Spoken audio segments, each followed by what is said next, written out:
Սիրելի հայրենակիցներ, այն մասին, որ անընդհատ հայտարարում են այս իշխանությունները, որ մեր երկիրը դարձել է ժողովրդավարության բաստիոն, ընդհանրապես իրականության հետ կապ չունի։ Դրա վառապարծույցը աննախադեպ քանակի քաղբանտարկյալների թիվն է։ Երբ սկսվում է ցանկացած մի պրոցես,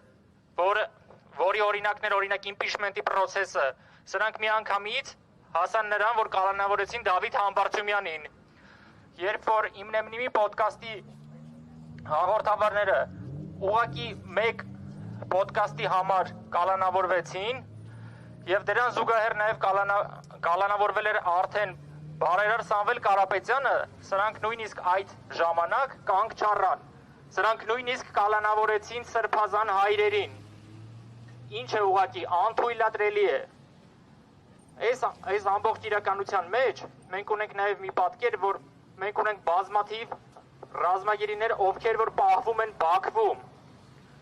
Ինչի ուղղությամբ այս իշխանությունները ոչինչ չեն անում։ Այս ամենին զուգահեռ մենք ունենք նաեւ մի պատկեր, որտեղ որ միջազգային հանրություն ուղղակի լռում է առ այն, որ մեր երկրում կան այսքան աննախադեպ քանակի քաղբանտարկյալներ։ Եվ բավականին չի անում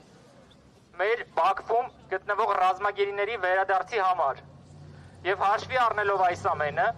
մենք որոշել ենք մի գիրք նվիրենք Եվրամիության դեսպանատանը, որը արտացոլում է միջազգային կառույցների լռությունը։ Դա Մարկ Մենսոնի «Թքած ունենալու նուրբ արվեստը» գիրքն է։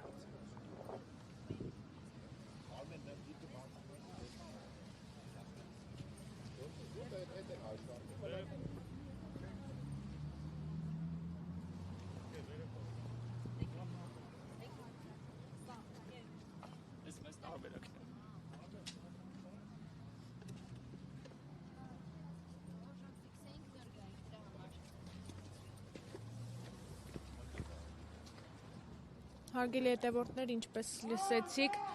ակցիայի մասնակիցները գիրք են նվիրում ԵՄ դեսպանությանը,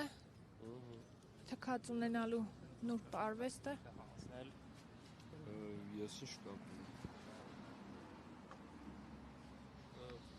Որտեղ պետք է փոխանցենք։ Ոչ միտեղ։